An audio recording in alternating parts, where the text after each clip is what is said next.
But first, allow me to introduce you to the new face of hypocrisy, hysteria, feigned moral outrage inside the Democratic Party. That would be Maryland Senator Chris Van Hollen. Now, when Joe Biden allowed an estimated, 12+ million unvetted illegal immigrants to pour into our country, including known terrorists, murderers, rapists, cartel members, gang members, Van Hollen did nothing and he said nothing. When Maryland, a mother of 5, Rachel Morin, was raped brutally, murdered brutally by an illegal immigrant from El Salvador on a Maryland hiking trail, Van Hollen could only be bothered to release a short written statement to a news outlet. When 20-year-old Maryland woman Kayla Hamilton was raped and murdered in her own Maryland home by another illegal immigrant from El Salvador, Chris Van Hollen expressed zero public outrage. But now that a citizen from El Salvador, not Maryland, who entered our country illegally and was accused of assaulting his own wife and accused of our own federal government under 2 administrations of violent gang activity, now that this illegal immigrant has been deported back to his home, all of a sudden, Chris Van Hollen is all up in arms. He has found his voice. He is outraged. In the past 48 hours, Van Hollen has rushed in front of every microphone, every camera he could find, giving one impassioned plea after another, vowing to rescue and bring back to America this illegal immigrant that got deported. And today, Chris Van Hollen flew to El Salvador for the dumbest, most pointless political stunt in recent history. We'll let you decide. Take a look. I'm here at the airport. I'm about to board my flight for San Salvador. The goal of this mission is to let the Trump administration, to let the government of El Salvador know that we are going to keep fighting to bring Abrego Garcia home. I just landed at the airport in San Salvador a little while ago. As I've said before, the goal of my visit is to talk to people here about the release of Kilmar Abrego Garcia. And I won't stop trying, and I can assure the president, the vice president, that I may be the first United States senator to visit El Salvador on this issue, but there will be more, and there will be more members of Congress coming. I tend to doubt it, but by the way, if he is successful, maybe he can invite him to live with him. It's no surprise Van Hollen left empty-handed. He couldn't even get a phone call with this illegal immigrant, much less secure his release from an El Salvador jail. But Chris Van Hollen is still vowing to, quote, bring him home. Good luck with that. Now, Chris, he is home. He is not a Maryland man like you and every other Democrat and everyone in the state-run legacy media mob is claiming. He's not an American. He's not your constituent. He was not in our country legally, according to a report, John Solomon. He even admitted to police that he entered our country illegally. In other words, you're a lawmaker, right? Didn't follow our laws, didn't respect our borders or our sovereignty. He had no right to be here. And you know who should still be here, safe and sound, in your state of Maryland? That would be Kayla Hamilton and Rachel Morin. But you didn't lift a finger for Rachel or her family or anyone in your state or anyone in this country to protect them from the likes of those illegals that murdered them or are involved with them. And Chris Van Hollen, well, couldn't be bothered with their safety and security. To be honest, he's barely said anything at all about these 2 victims of illegal immigration. He might not even know who they are. Chris Van Hollen is a disgrace to the entire state of Maryland. Frankly, to the entire country. You know, this performative art is just a joke. He's lying. He's grandstanding. It's frankly repulsive. He should be ashamed of himself. Better yet, maybe he should take some time and listen to Rachel Morin's mother and reevaluate his entire political career. Here's what she said on our show last night. Take a look. Did you ever get a call from Joe Biden or Kamala Harris or Alejandro Mayorkas or your Senator Van Hollen, who made a big deal about he's going to go to El Salvador and bring home this one illegal from El Salvador, who Democrats are saying had no business being sent back to his home country? Did they ever call you? And what are your thoughts on your senator going to bat for this illegal? But did he ever say anything to you and your family about your loss? To ever call you, ever take the time to be with you? No, actually, I'm very angry. I'm actually outraged, but I'm too sad at the moment to show anger at the same time. He did not call our family. He did not give condolences. There was no action on the Democratic Party in any way, from Joe Biden, Kamala Harris, Mayorkas, anyone here in Maryland. None of the senators did anything to help search for the murderer of my daughter. Now, in case the senator did miss our show, only hours ago, Patty Morin had this to say at the White House briefing with Karoline Leavitt, and Karoline will also join us later in the show. Take a look. Why are we not protecting the American citizens? It's just common sense. Why are we not protecting our children?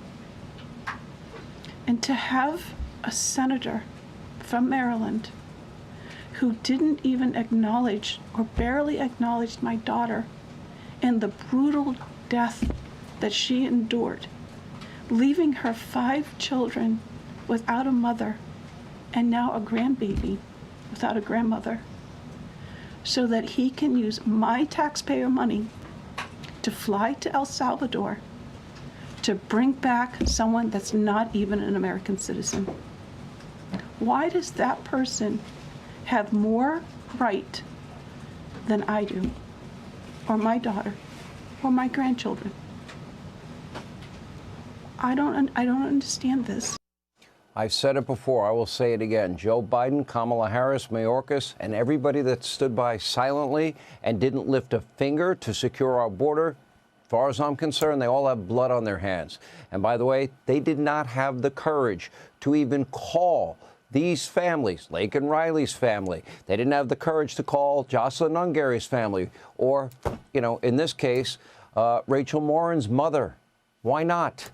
And why didn't they speak out about Biden's open borders? Why didn't they seem to have even the slightest interest in honoring Rachel Morin or any of the other victims of illegal immigration? Senator Van Hollen needs to sit down or shut up, or maybe he could just stay in El Salvador. To be honest, Van Hollen should be thanking President Trump for doing something he himself never had the courage to do, protecting the people, the moms and dads, the sons and daughters of children in Maryland, and deporting illegal immigrants who never should be in our country at all. If they want to come in our country, come in legally. We'll have a lot more on this in just a moment with Karoline Leavitt. Joining us now first is the U.S. Attorney General. Pam Bondi is with us. Pam, great to see you.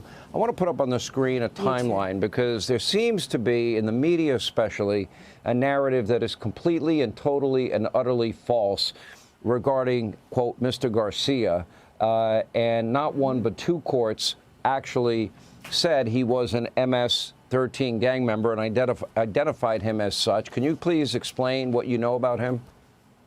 Yeah, Sean, factually, this is an extremely disturbing case. And as a career prosecutor, it is even more disturbing. Every American tonight should be thanking Donald Trump for making America safer by getting this guy out of our country. I'm going to call him a terrorist because he has been designated as a member of a terrorist organization. So this illegal alien terrorist came into our country illegally in March of 2012. We know that because he admitted that when he was stopped in 2019 by the anti-gang squad. They stopped him at a Home Depot with 3 other members. And here's what's very important. He was wearing a sweatshirt with gang insignia on it. The guy he was with, another MS-13 known member, had a tattoo with very similar insignia on it. ICE declared him as a member of MS-13. The police officers, the gang unit, declared him as a member of MS-13, and also they independently went to a reliable, confidential informant who said not only is he a member of MS-13, he gave them the clique, the Westerns, and he was called a Chicao, which is one of the higher-ranking MS-13 members.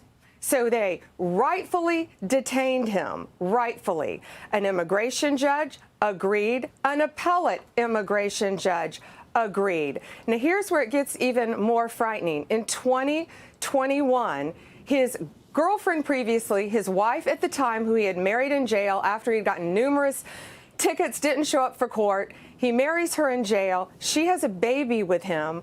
And as a career domestic violence prosecutor, too, I know it takes a lot for any woman to come into court and say they're a victim of domestic violence.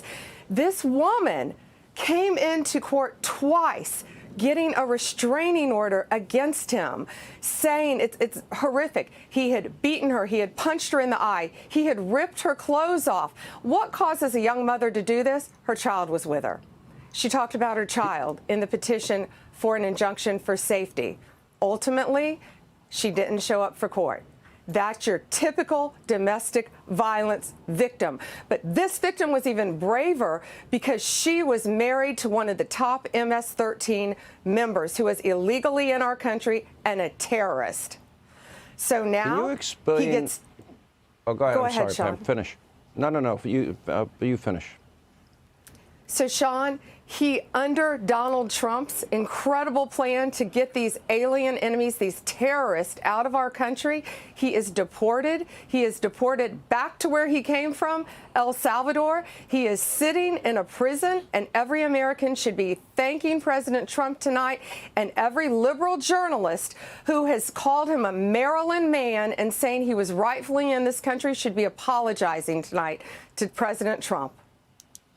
Well, I'm trying to understand that part, and I'm looking at the timeline. I'm looking at what the courts have said about him. I'm looking about what ICE has said about him. I'm looking about even though I'm having a hard time understanding why his wife is advocating for him to come back. Why is everybody saying he's a man from Maryland? What do you make of Senator Van Hollen and, you know, this performative art that he's involved in El Salvador, and of which he was unsuccessful today?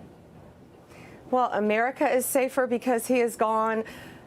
Maryland is safer because he is gone. And that woman that he is married to and that child he had with her, they are safer tonight because he is out of our country and sitting in El Salvador where he belongs. These people are there saying because we needed to do the government needed to do one extra step, they're saying, of paperwork. Here's why. Because initially he claimed there was a rival gang. So he's saying he's a gang member. There's a rival gang in El Salvador, which no longer exists, by the way, that could have hurt him if he had gone back to El Salvador.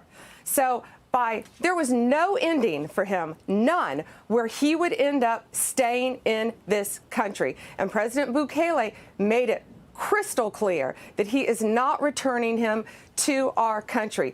Our only job legally was to facilitate it if, according to the Supreme Court, President Bukele wanted him to come back to our country, and he does not want him back, and we do not want him back in our country. Yeah. All right. Attorney General Pam Bondi, thank you for setting the record straight. As always, we appreciate it. Now, unfortunately, Chris Van Hollen is not the only dishonest Democrat now feigning moral outrage over an illegal immigrant while all but ignoring the victims of illegal immigration. According to the Media Research Center, ABC, CBS, NBC, they spent 0 minutes on the trial for Rachel Morin's killer. At the same time, they spent over an hour covering the illegal immigrant that was deported to El Salvador. Does that make sense? The state-run legacy media mob likes to call him a Maryland man, as we've been telling you, even though he's not from Maryland, has no right to be in Maryland, and has been deported back to his home country. Take a look. Exactly 1 month ago, the Trump administration abducted and imprisoned a Maryland man named Kilmar Abrego Garcia. They flew him and hundreds of other men to a prison in El Salvador. Kilmar Abrego Garcia, the Maryland man. A Maryland man. Maryland man. The growing calls to return the Maryland man. That Maryland man. The Maryland man. That fate of that Maryland man. In the case of a Maryland father, the wrongful deportation of a Maryland man to El Salvador. He is, of course, the Maryland man now held in El Salvador's mega prison. Now, just imagine if I snuck into any country, let's pick Canada, for example, and while getting deported, everyone referred to me as that Canadian man, that Montreal man. This is the literal definition of fake news, or as they like to call it, misinformation, or if you prefer, a cheap fake. Anyway, here now with reaction, it is time for the Hannity press briefing with White House Press Secretary Karoline Leavitt. Boy, Very powerful. Well, I think actually all of your press briefings are pretty powerful because I love watching the liberal media melt and bubble and fizz like Alka-Seltzer and water, but it was powerful. We had Patty, Rachel's mom, on this show last night, and what she said at that podium today was extremely powerful, which is why I assume you decided, you know what, that's enough for today. I think that speaks for itself. What was that like for you? It was incredibly difficult, Sean, to stand beside Patty Morin, a mother who has experienced every mother's worst nightmare. And it was incredibly powerful to listen to her words because they are the truth, the brutal truth about what happened to her beautiful daughter at the hands of a heinous monster who should have never been allowed into our country in the first place. And Patty was so courageous and brave to share the gruesome details about her daughter's murder. And thank goodness our justice system convicted this illegal alien criminal murderer of the heinous killing of Patty's daughter. And I was so honored to stand beside her today. And it speaks to just she also spoke to just the lack of common sense by today's modern day Democrat Party, because you have a senator in Maryland who is supposed to serve his constituents, including Patty Morin and Rachel Morin and their family. And instead, he is spending more time wasting taxpayer dollars flying to a foreign country in an attempt to bring back an illegal criminal alien foreign terrorist gang member than he ever gave the time to Patty Morin and her mourning family over the loss of his constituent. This shows you how deranged the modern-day Democrat Party has truly become. And we are incredibly grateful for Patty for her willingness and her request to share her story at the White House briefing room today. Well, we see that they're silent when we see these acts of domestic terrorism against Tesla. We see that the Democratic Party is now the party of championing the right of men to play women's sports, putting the rights of illegals over the safety of Americans, screaming bloody murder, and that we're experiencing a constitutional crisis if we cut out waste, fraud, and abuse and corruption. That is the party that they now represent. That's fine if that's where they want to be. Do we have an update? I know that there was discussions today regarding trade and tariffs with Japan. I expect that probably a lot of countries are going to be signing deals in the days and weeks ahead. Can you update us? I don't have an update for you. I actually just left a dinner with the president and Patty Morin and some great faith leaders in celebration of Holy Week. So I haven't checked in with our Secretary of Treasury or Jamison Greer, our United States Trade Ambassador, yet. However, I did run into the Secretary of Treasury, and he told me the meetings were productive and they were moving along, and they were here for quite some time. And the president met directly with one of the trade representatives from Japan because the president wants to be involved in these negotiations and these talks. And I think it speaks volumes about the number of countries we have seen come to the table, reaching out to this administration to cut deals. It's because the entire world knows they need to do business with the United States of America. And China knows that too, Sean. And as President Trump directed me to say yesterday, it remains true tonight. The ball is in China's court. They need to do business with the United States. They need the best thing on the face of the planet, and that is the American consumer. And we are the best place in the world to do business. And the rest of the world knows that, and that's why Japan was here today to negotiate a trade deal. It's kind of a simple concept. If a country wants free and fair trade, or if they want to put tariffs on us, they'll have reciprocal tariffs. It doesn't seem that complicated.